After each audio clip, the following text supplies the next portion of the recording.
which he described into the record. And second, he said there are two other accounts, but that he could not remember the details of these two accounts.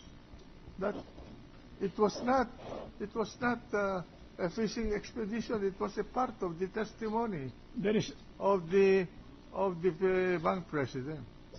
There is no question, Your Honor, about the nature of the revelation made by the... But our point of observation, Your Honor, is that these are matters not alleged in the complaint.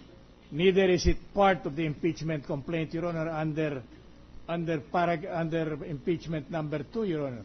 Impeachment article number 2. Because we deemed it covered under paragraph 2.3. 2.2 and 2.3, Your Honor. Yes, 2.2 and 2.3 of the of Article 2. But allegedly these are deposits made even after the filing of the complaint in this case, Your Honor.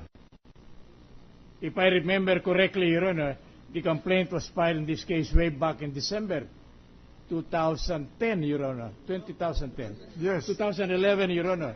And the questioning, the subject matter dealt with in the questioning with the honorable members of the court, Your Honor, deal with accounts opened after the withdrawals made after this date also, Your Honor. So this go into the issue of whether the SALN at the end of 2011 was covered all the assets of the party making that SALN. Because if indeed he had in his possession 1 billion pesos on that date, on or before December 31, and he did not include that into his SALN, that means that there is an inclusion of an asset, isn't it? Yeah, but the acquisitions, Your Honor, together with the opening of the accounts mentioned in the withdrawals, were effected after the filing of the complaint, Your Honor. Correct. But we are discussing a point of practice in the bank.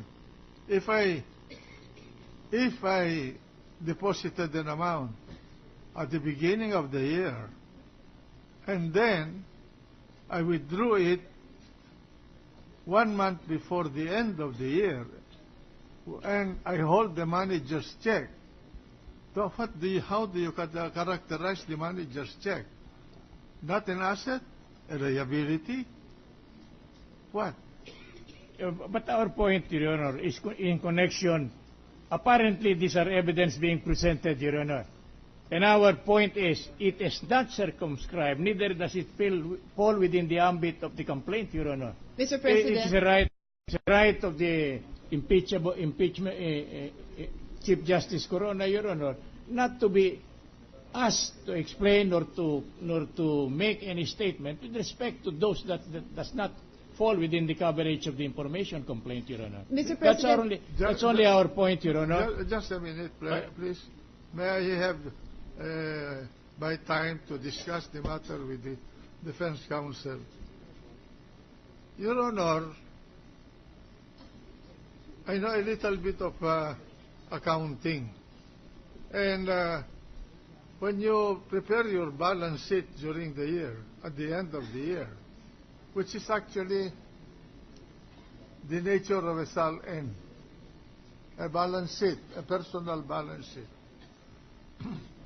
Whatever is the nature of the asset that you have, whether it is a bank deposit, cash on hand, in real terms, an actual cash, including your real asset properties, you ought to include that in your SALN.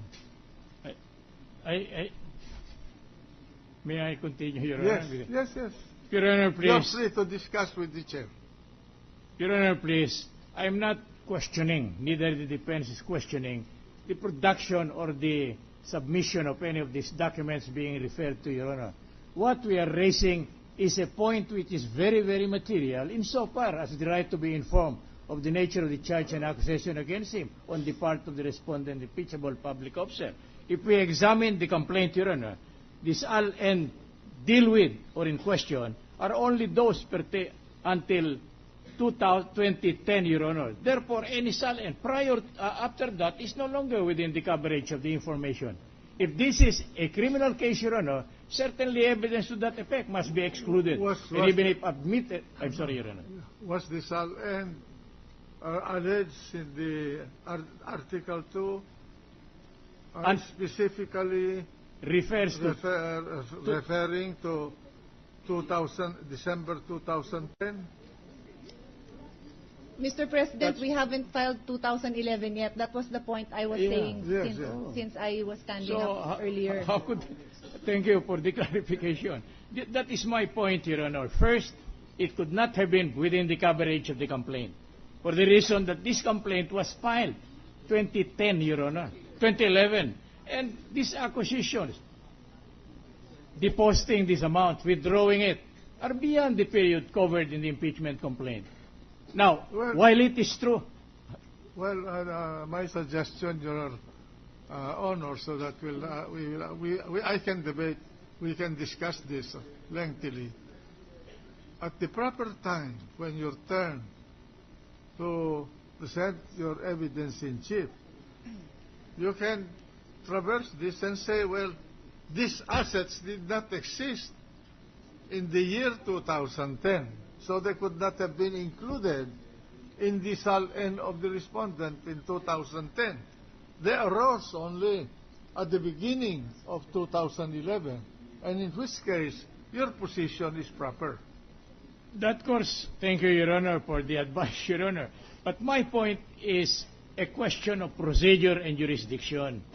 If we are agreed that the information charge or the complaint in this case charges only matters taking place up within the period covered by the impeachment complaint, Your Honor, then any and all acts thereafter will certainly be irregular, immaterial. My understanding of Article 2 of the Articles of Impeachment is that it alleges non-disclosure of SAL-N for that year. Right, Your Honor.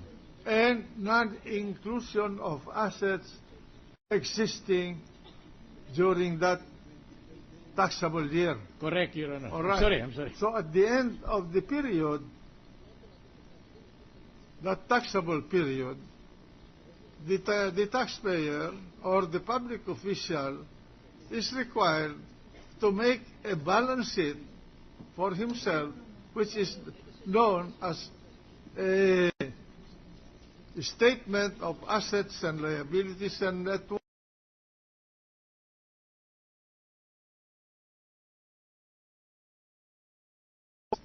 Liabilities and net worth of a corporation, of an individual.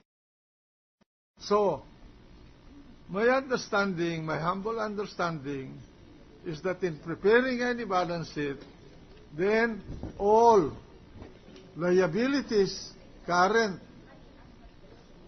during the year involved and all assets existing during the year involved, and the difference between the liability and the totality of the assets at the end of the year involved will be reflected in the SAL-N. With the due indulgence of this Honorable Court, Your Honor, I am not, the defense, Your Honor, has not gone to the extent of questioning the admissibility of the evidence now being presented.